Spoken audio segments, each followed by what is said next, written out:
সহ্য করতে পারি না।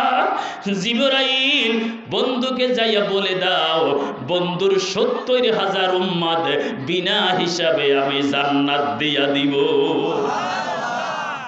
আমার নবী সাহাবীদেরকে জিজ্ঞাসা করলেন, সাহাবীরা ৭০,০০০ বিনা হিসাবে আল্লাহ জান্নাত দিবে জিবরাইল বলছে। সাহাবী আবু বকর বলে, হুজুর এটা ক্যান্সেল করে দেন। ওমররে জিজ্ঞাসা করলেন, ওমর কয় ক্যান্সেল করে দেন। ওসমানের জিগাইলেন, সাহাবীদেরকে জিগাইলেন, সবাই কয় ক্যান্সেল করে দেন। জিবরাইল তাহিয়াতুল কালবির সূরা নিয়ে আস। জিবরাইল কয় কেন ক্যান্সেল? আল্লাহর নবী সাহাবী ওমর দাঁড়াইয়া বলে, নবী গো ৭০,০০০ যদি জান্নাতে নিয়ে যান, আমরা সাহাবীরা আছি ১৬,০০,০০০। আরো জোরে বলেন, আমরা ১৬,০০,০০০ সাহাবী। আপনি বলে দেন এই জান্নাতের দরকার নাই। আল্লাহ বলে, জিবরাইল রে বন্ধুকে বলে দাও হাসরের ময়দানে ৭০ ঠিক রইছে, এক একজনে ৭০,০০০ করে জান্নাতে নিবে। আরো জোরে বলে, ওই আল্লাহর সাথে বন্ধুত্ব করা দরকার আসেনি? নামাজ না পইরা, বউরে ফিডাইয়া, গাঞ্জা খাইয়া। এরে যুবক, আমার নবীর সাহাবীরা কত ভালোবাসত নবীরে। আজকে আমাদের অবস্থা কোথায়? নবী থেকে আমরা আলাদা হয়ে গেলাম, নবীর থেকে আমাদের মায়া মহাব্বত চলে গেছে। আজকে নবীর সাথে আমাদের মহাব্বত বিচ্ছিন্ন হয়ে গেল। নবীজি আমার হুনাইনের ময়দানে যাবে, সাহাবীদেরকে নিয়ে বসলেন মসজিদে নববীর ভিতরে, সব সাহাবীরা বসা। হঠাৎ করে নবী আমার বলে, সাহাবীরা রে আগামীকাল হুনাইনের যুদ্ধ হবে, ওই যুদ্ধের ময়দানে সেনাপতি হবে আব্দুল্লাহ ইবনে হুযায়ফা। জোরে কোন সুবহানাল্লাহ। এ সাহাবীরা, আব্দুল্লাহ ইবনে হুযায়ফা কি এই জায়গায় আছে? হযরতে আবু বকর দাঁড়াইয়া বলে, আব্দুল্লাহ ইবনে হুযায়ফা এখানে নাই। নবীজি বলে, বেলাল চলে যাও, আব্দুল্লাহ ইবনে হুযায়ফা কোথায় আছে তারে এই মুহূর্তে বলবা আমি রহমাতাল লিল আলামিনের সামনে আসতে। যাইয়া দেখতে আছেন আব্দুল্লাহ ইবনে হুযায়ফা মদিনায় কোন পাড়ার ভিতরে, কোন গল্লির ভিতরে ওনার বিবাহের কাজ হইতেছে। বিবাহ হওয়ার পরে মিষ্টি দেওয়া, খেজুর দেওয়া আমার নবীর সুন্নাত। জোরে কোন সুবহানাল্লাহ। একটা চিঠি দিলেন, নবীজি যাও। চিঠি লিখলেন, আব্দুল্লাহ ইবনে হুযায়ফা আগামীকাল হুনাইনের যুদ্ধ প্রধান সেনাপতি তুমি। আমার চিঠি পাওয়ার সাথে সাথে মসজিদে নববীতে হাজির হবে। জোরে কোন সুবহানাল্লাহ। দেখেন সাহাবীদের প্রেম কি ছিল। আব্দুল্লাহ ইবনে হুযায়ফা ওই জায়গার মধ্যে সমস্ত মুরব্বীরা বসে। আস্তে করে আব্দুল্লাহ ইবনে হুযায়ফা তার ঘোড়ার উপরে উঠলেন। মুরব্বীরা দাঁড়াইয়া বলে, আব্দুল্লাহ ইবনে হুযায়ফা বিবাহ কমপ্লিট হয়েছে, তোমার বিবির সাথে দেখা করো। তুমি তোমার বিবিরে দেখবে, তোমাকে তোমার বিবি দেখবে, তুমি তোমার বিবিকে দেখা, এটা আমার নবীর সুন্নাত। জোরে কোন সুবহানাল্লাহ। আব্দুল্লাহ ইবনে হুযায়ফা ডাক দিয়া বলেন, ও মুরব্বী বাবারা, আমার জীবনের চাইতে নবীরে বেশি ভালোবাসি। আমি যখন আমার নবীর চিঠি পাইছি, আমি আর এই আমার বিবির চেহারা আমার জন্য হারাম। আমার বিবির সাথে আমি দেখতে পারি না। আমি ঘটনায় স্থানে না দেখা পর্যন্ত আমার মন ঠিক থাকবে না। মুরব্বীরা বসে রইলেন। আব্দুল্লাহ ইবনে হুযায়ফা ঘোড়া নিয়ে রওনা করলেন।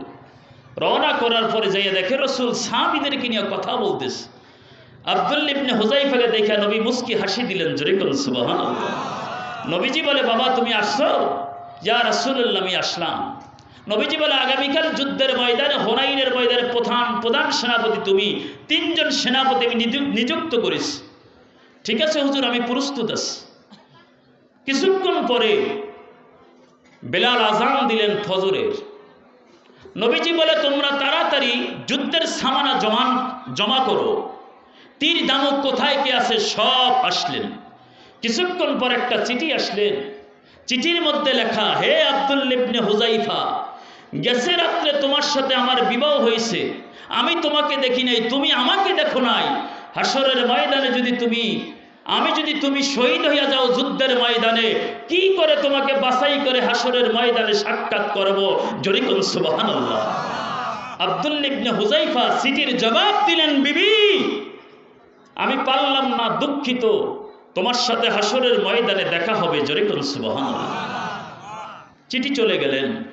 কিছুক্ষণ পরে আবার একটা চিঠি লিখলেন, হে স্বামী, আমি তোমাকে দেখি নাই, একবার হলো আমার সাথে এক নজর দেখা করে যাও। আবার আব্দুল্লাহ ইবনে হুযায়ফা চিঠিতে লিখলেন, আমার রাসূলের দরবার ছেড়ে আমি যেতে পারবো? তৃতীয়বার যখন চিঠি আবার আসলেন, আমার নবী বলে, আব্দুল্লাহ ইবনে হুযায়ফা, আমি জানতে চাই রে বাবা, তোমার বারবার কে ডিস্টার্ব করে? ইয়া রাসূলুল্লাহ, হাবিবাল্লাহ, নবী গো, গেছে রাত্রে মদিনার কোন গ্রামে আমার বিবাহ হয়েছে। ইয়া রাসূলুল্লাহ, একটা মেয়ের সাথে আমার বিবাহ হয়েছে, আমি তাকে দেখি নাই, সে আমাকে দেখে নাই। আল্লাহর নবী, আমার বিবি বারবার চিঠি দিতেছে। ইয়া রাসূলুল্লাহ, নবী মুস্কি হাসি দিয়া বলে, আব্দুল্লাহ ইবনে হুযায়ফা, চলে যাও, শুধুমাত্র তার সাথে দেখা করে চলে আসবা, তোমার জন্য আমি মসজিদ নববীর সামনে দাঁড়াইয়া আছি। আব্দুল্লাহ ইবনে হুযায়ফা রওনা করলেন। যাইতেছে শ্বশুর বাড়ির দরজায় যাইয়া খটখট আওয়াজ দিলেন, বাড়িতে কোনো লোক আছে? তার বিবি দরজা খুলে দিলেন। কে আমার বিবি? আমি তো চিনি না। আব্দুল্লাহ ইবনে হুযায়ফার স্ত্রী বলে, আমি তোমার বিবি। বলে, স্বামী গো, তুমি একটু বসো, আমি তোমাকে শরবত বানায়া দেই, এক গেলাস শরবত আমার হাতের খাইয়া যাও। স্বামী রে, আমি আমার বাবার কাছে শুনছি আগামীকাল তুমি যুদ্ধের ময়দানে যাইবা। নবী 3 জন সেনাপতি পাঠাইছে, 3 জন সেনাপতি পাঠাইবে। আমি জানি যে এই যুদ্ধে 3 জন সেনাপতি যায়, ওই 3 জন যুদ্ধের ময়দানে শহীদ হইয়া যায়। আমি জানি যেই যুদ্ধে 2 জন সেনাপতি যায়, ওই 2 জন যুদ্ধের ময়দানে শহীদ হইয়া যায়। যেই যুদ্ধে 1 জন সেনাপতি দেয়, উনি গাজী হইয়া বাড়ি চলে আসে। আমার মন সাক্ষী দেয়, স্বামী রে, তুমি মনে হয় শহীদ হইয়া যাইবা। ও স্বামী, আমি 1 গেলাস শরবত তোমাকে দিব। চোখের পানি ছেড়ে দিয়া বলে, বিবি রে, আমি শরবত খাইতে পারবো না। হ্যাঁ বিবি, আমি যখন মসজিদ নববী থেকে আসি, নবী আমার পিছনে মোছা দেয় আর বলে, হুযায়ফা রে, আমি তোমার চেহারার উপরে আজরাইলের ছবি দেখতে আসি। এ বিবি রে, আমি পানি খাইতে পারবো না, কি বলো তুমি বলে দাও। বলে, স্বামী রে, আমি জানি যুদ্ধের ময়দানে সাহাবীরা যখন যায় মুনাজাত দললে, আমার আল্লাহ খালি ফিরত দেয় না। স্বামী, আমি একটু মোনাজাত করবো, তুমি খালি আমিন আমিন বলবে, ঠিক আছে?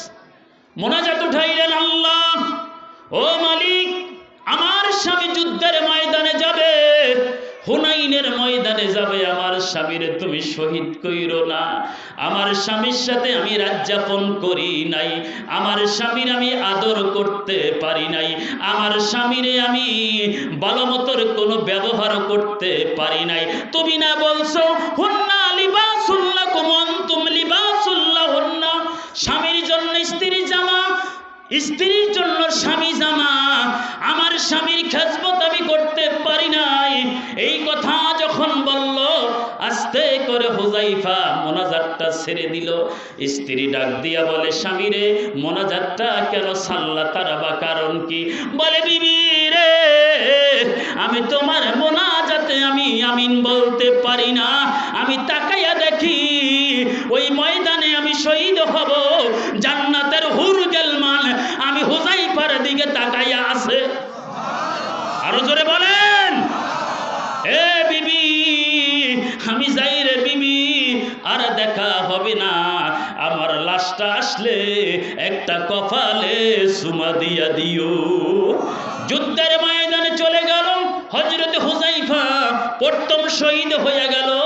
শহীদ হওয়ার পরে যুদ্ধ শেষে ওই মহিলা বুকরা পরিধান করে আসলো, নবীর সামনে দাঁড়াইয়া কান্দে। নবী বলে, মাগো তুমি কে গো, তোমার পরিচয় দিয়া দাও। ইয়া রাসূলুল্লাহ, আপনার জলিল সেনাপতি সাহাবী আব্দুল্লাহ ইবনে হুযায়ফার স্ত্রী। আল্লাহর নবী বলে, সাহাবীরা আমার আব্দুল্লাহ ইবনে হুযায়ফার খবরটা দাও। হযরত বেলাল কয়, নবী গো খবর দিতে পারবো না। ইয়া রাসূলুল্লাহ, আমরা খবর দিতে পারবো না। আব্দুল্লাহ ইবনে হুযায়ফা 70 খণ্ড হইয়া গেছে। কত খণ্ড? 70 খণ্ড হইছে। নবী গো আমরা খবর কিভাবে দিব? নবী বলে, সাহাবীরা তাড়াতাড়ি খণ্ডগুলা এক করো। এক করার পরে নবীজি বলে, তারে কাফন পরাইয়া দাও। কাফন পরানোর পরে নবী আমার কবর যখন রাখলেন, রাখার পরে সাহাবীরা বলে, নবী যখন কবর থেকে আসে, নবীর চেহারাটা দেখলাম হাসতে আছে। নবী মুস্কি হাসতে হাসতে বের হইয়া গেল। হযরত আবু বকর বলে, ইয়া রাসূলুল্লাহ, নবী গো আপনি কেন হাসতেছেন, তার বা কারণ কি? বলে, এই জন্য আমি হাসি, আল্লাহ পাক আব্দুল্লাহ ইবনে হুযায়ফার কবরে কিয়ামত পর্যন্ত 70 জন হুরগেলমান পাঠাইয়া দিছে। আরো জোরে বলে, দরুদ পড়েন, আল্লাহুম্মা সাল্লি, জোরে আল্লাহুম্মা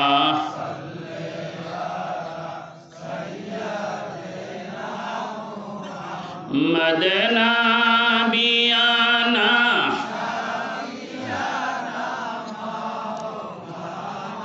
চহলো চলো চহলো রে আশিক, চহলো যাই রে মদিনা। চহলো চলো চহলো রে আশিক, চহলো যাই রে মদিনা। হায়রে নূর নবীজি যেন